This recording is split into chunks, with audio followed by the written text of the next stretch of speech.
Although originally I presumed that the differences between these worlds was caused entirely by the subjectivity of the various human viewpoints, it did not take me long to open the question as to whether it might not be more than that in fact plural realities did exist superimposed onto one another like so many film transparencies. What I still do not grasp, however, is how one reality out of the many becomes actualized in contradistinction to the others. Perhaps none does, or perhaps, again, it hangs on an agreement in viewpoint by a sufficiency of people. More likely the matrix world, the one with the true core of being, is determined by the programmer. He or it articulates, prints out, so to speak, the matrix choice and fuses it with actual substance. The core or essence of reality, that which receives or attains it, and to what degree, that is within the purview of the programmer. This selection and reselection is part of general creativity, of world building, which seems to be it or his task. A problem, perhaps, which he or it is running, which is to say, in the process of solving, as a computer would. Variables along the linear time axis of our universe, thereby generating branched-off lateral worlds. I have the impression that the metaphor of the chessboard is especially useful in evaluating how this can be done. In fact, must be.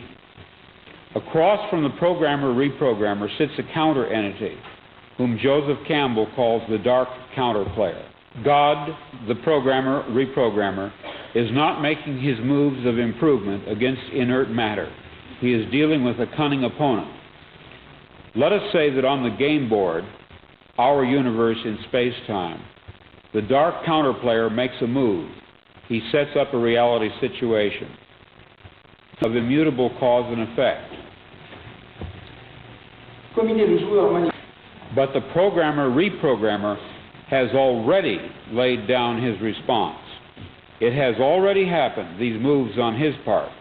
The printout, which we undergo as historic events, passes through stages of a dialectical interaction, thesis and antithesis, as the forces of the two players mingle. Evidently, some syntheses fall to the dark counterplayer, and yet they do not, by virtue of the fact that in advance our great advocate selected variables, the alternation of which brings final victory to him. In winning each sequence in turn, he claims some of us, we who participate in the sequence. This is why instinctively people pray, Libera me Domine, which decodes to mean, extricate me, programmer, as you achieve one victory after another. Include me in that triumph. Move me along the lateral axis so that I am not left out. Sense as being left out means nothing other than remaining under the jurisdiction of or falling prey to the malignant power. But that malignant power, for all its guile, has already lost even as it wins. For in some way the counterplayer is blind, and so the programmer-reprogrammer possesses an advantage. I submit to you that such alterations, the creation or selection of such so-called alternative presence, is continually taking place. The very fact that we can conceptually deal with this notion, that is, entertain it as an idea, is a first step in discerning such processes themselves. But I doubt if we will ever be able in any real fashion to demonstrate, to scientifically prove that such lateral change processes do occur. Probably all we would have to go on would be vestiges of memory, fleeting impressions, dreams, nebulous intuitions that somehow things had been different in some way, and not long ago, but now. We might reflexively reach for a light switch in the bathroom only to discover that it always had been, in another place entirely. We might reach for the air vent in our car where there was no air vent, a reflex left over from a previous present, still active at a subcortical level. We might dream of people and places we had never seen as vividly as if we had seen them and actually known them. but we would not know what to make of this, assuming we took time to ponder it at all. Nous chercherions de la... One very pronounced impression would probably occur to us, to many of us, again and again, and always without explanation, the acute, absolute sensation that we had done once before what we were just about to do now, that we, so to speak, lived in a particular moment or situation previously. But in what sense could it be called previously, since only the present, not the past, was evidently involved? We would have the overwhelming impression that we were reliving the present, déjà vu, perhaps in precisely the same way, hearing the same words, saying the same words. I submit that these impressions are valid and significant, and I will even say this: such an impression is a clue that at some past time point a variable was changed, reprogrammed as it were, and that because of this an alternative world branched off, became actualized instead of the prior one, and that in fact, in literal fact, we are once more living this particular segment of linear time.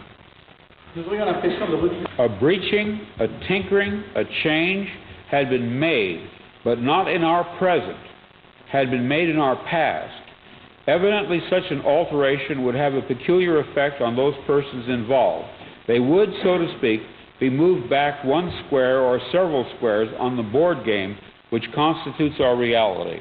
Conceivably, this could happen any number of times, affecting any number of people, as alternative variables were reprogrammed. We would have to live out each reprogramming along the subsequent linear time axis, but to the programmer, whom we call God, to him the results of the programming would be apparent at once. We are within time, and he is not. I wish to ad lib. We are living in a computer-programmed reality, and the only clue we have to it is when some variable is changed and some alteration in our reality occurs. This, too, might account for the sensation people get of having lived past lives. They may well have, but not in the past. Previous lives, rather, in the present, in perhaps an unending repeated and repeated present, like a great clock dial in which grand clock hands sweep out the same circumference forever, with all of us carried along unknowingly, yet dimly suspecting.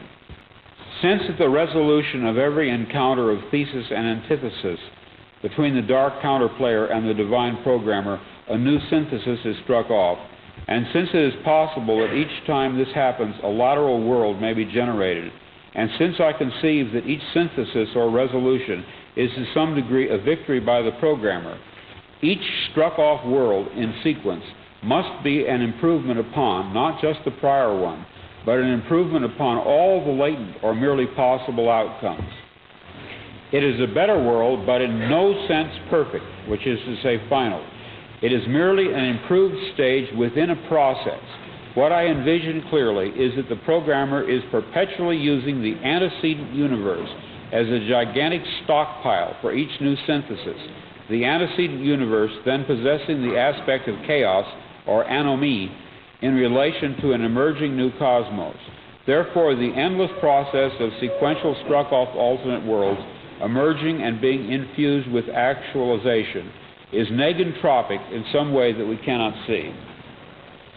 What we need at this point is to locate, to bring forth as evidence, someone who has managed somehow, it doesn't matter how, to retain memories of a different present, latent alternate world impressions, different in some significant way from this, the one which is at this stage actualized.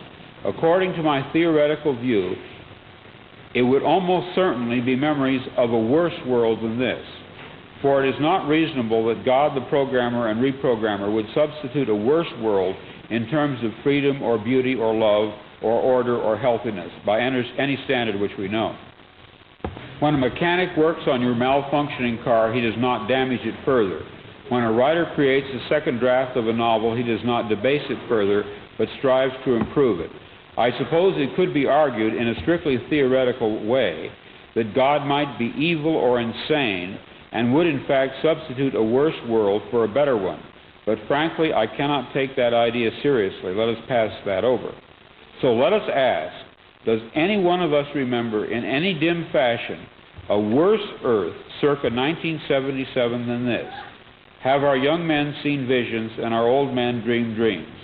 Nightmare dreams specifically about a world of enslavement and evil, of prisons and jailers and ubiquitous police? I have. I wrote out these dreams in novel after novel, story after story. To name two in which this prior ugly present obtained most clearly, I cite The Man in the High Castle and my 1974 novel about the U.S. as a police state, called Flow My Tears, the Policeman Said. I'm going to be very candid with you. I wrote both novels based on fragmentary residual memories of such a horrid slave state world. Or perhaps the term world is the wrong one, and I should say United States, since in both novels I was writing about my own country. I can even tell you what caused me to remember. In late February of 1974, I was given sodium pentothal for the extraction of impacted wisdom teeth. Later that day, back home again, but still deeply under the influence of the sodium pentothal, I had a short, acute flash of recovered memory. In one instant, I caught it all, but immediately rejected it. Rejected it, however, with the realization that what I had retrieved in the way of varied memories was authentic. Then, in mid-March, a month later, the total body of memories, intact and entire, began to return.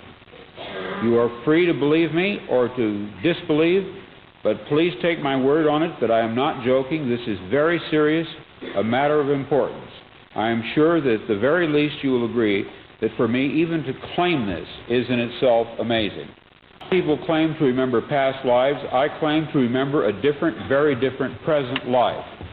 I know of no one who has ever made this claim before, but I rather suspect that my experience is not unique. What perhaps is unique is the fact that I am willing to talk about it. If you have followed me this far, I would like you to be kind enough to go a little further with me. I would like to share with you something I knew that is retrieved along with the blocked off memories. In March of 1974, the reprogrammed variables tinkered with back at some earlier date, probably in the late 40s. In March of 1974, the payoff, the results, of at least one and possibly more of the reprogrammed variables lying along the linear timeline of our past set in.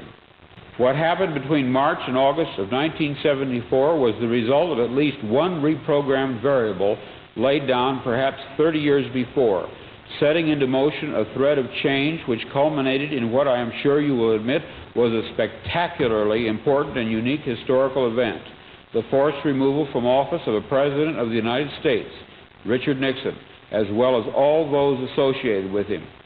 In the alternative world which I remembered, the civil rights movements, the anti-war movements of the 60s had failed, and evidently, in the mid-70s, Nixon was not removed from power.